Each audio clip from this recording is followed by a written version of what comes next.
இந்த இருட்டுக்குள்ள நடக்கும் போது தத்தி தடுமாறி போவோம். ஒரு சின்ன தீக்குச்சி அந்த இடத்துல வந்துட்டு எரிய ஆரம்பிச்சிருச்சுன்னா தெளிவான பாதையானது நமக்கு தெரிய ஆரம்பிக்கும். அதே போலதான் இந்த வாழ்க்கை அப்படிங்கிறது கரடுமுரடா இருக்கலாம், இருட்டா இருக்கலாம், எப்படி போறதுனே தெரியாம இருக்கலாம். ஆனா அந்த பக்தின்னு அந்த தீப்பொறியானது உங்களுக்குள் ஏற்பட்டு விட்டால் அந்த இறைவன் அந்த வெளிச்சமாக இருந்து உங்கள் வாழ்க்கைக்கு தேவையான வழியை காட்டுகிறார். நீ எந்த பாதையில் செல்ல வேண்டுமோ அந்த பாதையை தெளிவாக காட்டுகிறார். அந்த இடத்துல நம்ம தெளிவா புரிந்து கொள்ள வேண்டியது இறைவனின் கருணையை.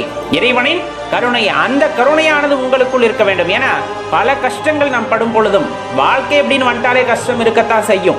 எல்லாருமே சொல்றாங்க இல்லையா, இறைவனை வழிபட்டால், அதுலயும் சிவபெருமானை வழிபட்டால் கஷ்டம் வருகிறது. கஷ்டம் யார் சொன்னா? யார் சொல்றது? சிவபெருமானை வழிபட்டவர்கள் மட்டும் கஷ்டத்தில் ஆழ்த்தப்படுகிறார்களா? அவர்களுக்கு மட்டும் தொடர்ந்து கஷ்டம் வருகிறதா? இது என்ன கூற்று அப்படிங்கிறதே தெரியல. அப்ப கஷ்டமில்லாத மனிதனை உலகத்தில் காட்டுங்கள். சிவபெருமானை வழிபடவில்லை, அவன் கஷ்டப்படவில்லை, நிம்மதியாக சந்தோஷமாக மனம் முழுவதும் மகிழ்ச்சியாக இருக்கின்றான். பணம் படைத்தவர்களை மட்டும் கை காட்டக்கூடாது. அவர்களிடம் போய் சென்று கேட்டால் மட்டும்தான் தெரியும் நிம்மதியாக இருக்கிறார்களா அப்படின்ட்டு, உண்மையான மகிழ்ச்சியாக இருக்கிறார்களான்னு. அந்த இடத்துல அந்த ஆசை பேராசை கொடுக்கொண்டு இருந்தால் அந்த இடத்துல அன்புங்கிறதுக்கு பேருக்கு அர்த்தம் இல்லாம போயிடும், கருணைங்கிறது அங்க இல்லாம போயிடும்.